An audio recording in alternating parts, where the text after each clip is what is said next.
Bet 18. maijā skatītājs gaida iespēju uz lielā ekrāna noskatīties līdz šim vērienīgāko Lindas Līna koncertu ierakstu, kas notika Arēnā Rīga.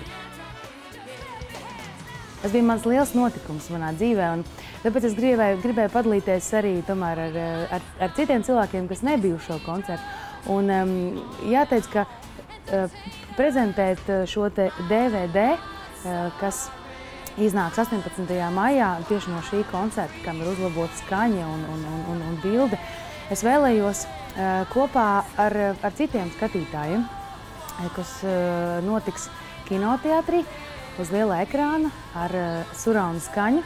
Man liekas, ka tas ir pats labākais, kā baudīt mūziku, bez tā, ka var apmeklēt mākslinieku koncertu dzīvi, ja, uz lielā ekrāna Kino Citadeli kopā ar mani un visiem koncertu mūzikiem.